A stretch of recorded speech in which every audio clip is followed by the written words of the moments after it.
নমস্কার বন্ধুরা, আমার সবুজ বিলা ইউটিউব চ্যানেলের সকল প্রিয় বন্ধুদের জানাই অনেক অনেক শুভেচ্ছা, স্বাগত। আশা করি আমার ভিডিওটি যেখান থেকে দেখছেন নিশ্চয়ই সকলে ভালো এবং সুস্থ আছেন। বন্ধুরা, আজকে আমি যে ভিডিওটি শেয়ার করব আশা করি আপনাদের অনেকটা উপকারে লাগবে, ভালো লাগবে। একটা খুবই ভালো ভিডিও বন্ধুরা, যেটা আমি বলবো এই যে কন্টিনিউ 1 মাস ধরে যে বৃষ্টি হচ্ছে, বৃষ্টির ফলে আমাদের বাগানে গাছেদের তো খুবই খারাপ অবস্থা। তার ফলে কি হচ্ছে বন্ধুরা, শুধুমাত্র টবে গাছে পরিচর্যা করলে তো হবে না বন্ধুরা। আমাদের যে আমরা ছাদ বাগানে বা যে কোনো ব্যালকনিতে যে গাছগুলো লাগাই, সেই ছাদটা সেইখানটাও আমাদের পরিচর্যা করতে হবে। তাছাড়া দেখুন কত আগাছা জন্মেছে, বৃষ্টির জল পেয়ে এই আগাছা প্রচুর পরিমাণে বৃদ্ধি হয়। এইগুলো আমি আজকে সব তুলে ফেলে রেখে দিয়েছি, এইগুলো আমি আবার কম্পোস্ট তৈরি করতে দেবো। তারপর দেখুন বন্ধুরা, এই যে শ্যাওলা পড়েছে দেখতে পাচ্ছেন, চতুর্দিকে দেখুন এইখানে শ্যাওলা, এইখানে শ্যাওলা। আমাদের কন্টিনিউ এইটা কি করতে হবে, বর্ষার সময় আমাদের ছাদটাকে খুব ভালোভাবে পরিষ্কার রাখতে হবে। যদি না করা হয় বন্ধুরা, নানা রকম পোকামাকড় ছত্রাকে সংক্রমণ হবে এবং ছাদটাও খারাপ অবস্থা হবে।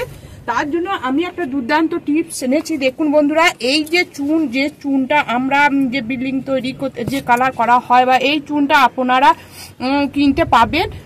এইগুলো যদি এইভাবে যদি ছিটিয়ে দিই, তাহলে বর্ষাকালে এইগুলো পোকামাকড় ছত্রাকে সংক্রমণ তো হবে না, এইরকম শ্যাওলাগুলো হবে না।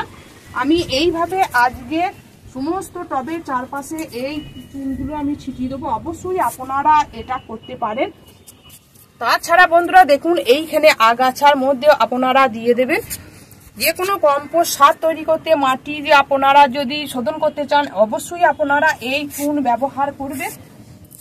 আমি এইভাবে সমস্ত টবের চারপাশে এইভাবে এই চুনগুলো আমি ছিটিয়ে দিচ্ছি। অবশ্যই আপনারা যখন ছাদ বাগান করবেন, অবশ্যই ছাদ পরিষ্কার করাটা অবশ্যই খুবই গুরুত্বপূর্ণ। এইভাবে যদি ছাদে নানা রকম দেখবেন পাতা পড়ে থাকে, মাটি থেকে আরম্ভ করে কন্টিনিউ বৃষ্টির ফলে এই মাটি ক্ষয় হয়ে যায়, তার তলাদ্বীপ ড্রেনেজ সিস্টেম দিয়ে এই মাটিগুলো বেরিয়ে আসে। অবশ্যই আপনাদের সেটা জলের সাহায্যে ধুয়ে যে পাতাগুলো পড়ে থাকে সেইগুলো এক জায়গায় আপনাদের জড়ো করে রাখতে হবে।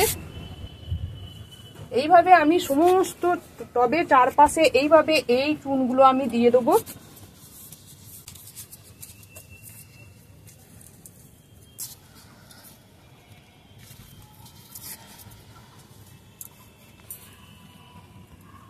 নানা রকম পোকা মাকড় কেন্ন থেকে আরম্ভ করে সমস্ত রকম এই গাছে বর্ষাকালে উৎপাদ বেশি হয়।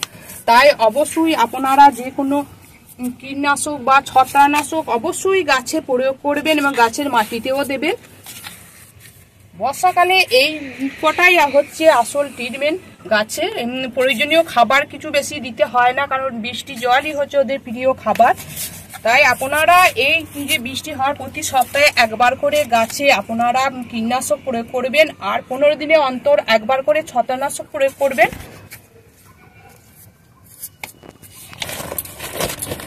তারপর বন্ধুরা দেখুন, এইখানটায় একটা বস্তার মধ্যে আমার বাগানে যত এই পাতা, ঘাস পাতা, সবজির খোসা, মাটি, তারপরে পেঁয়াজের খোসা, চা পাতা, আমি এইভাবে এইটাকে রেখে দিয়েছি যাতে কম্পোস্ট হয়ে যাবে। এতে শীতের গাছ বসানোর জন্য খুবই উপকার হবে। আমি এর মধ্যে আজকে দেখুন এইখানটা এইটা ভরে রেখে দিচ্ছি। এই বৃষ্টি জল পেয়ে পেয়ে এটা ডিকম্পোস্ট হয়ে যাবে। এইগুলো আগাছাগুলো অবশ্যই আপনারা ফেলে দেবেন না, একটা জায়গায় এইভাবে করে রাখুন, তাহলে বিনা পয়সায় গাছের একটা দুর্দান্ত খাবার হয়ে যাবে এবং শীতেও আপনারা এই কম্পোস্ট দিয়ে আপনারা গাছ বসাতে পারবেন।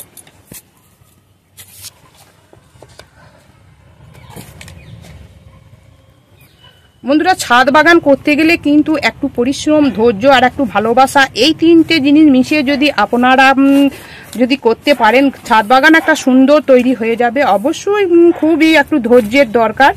তাই যে সমস্ত বন্ধুরা আমার ভিডিওটি এতক্ষণ ধরে দেখলেন, নিশ্চয়ই ভালো লেগেছে। যদি ভালো লেগে থাকে প্রচুর শেয়ার করবেন এবং আমার চ্যানেলটিকে প্রচুর সাবস্ক্রাইব করে সবুজ বিলা ইউটিউব চ্যানেলের পাশে থাকবেন। আর নতুন বন্ধুদের কাছে আমার ভিডিওটি প্রচুর শেয়ার করবেন। আর দেখুন, এই কম্পোস্টের মধ্যেও আমি চুন দিয়ে দিচ্ছি।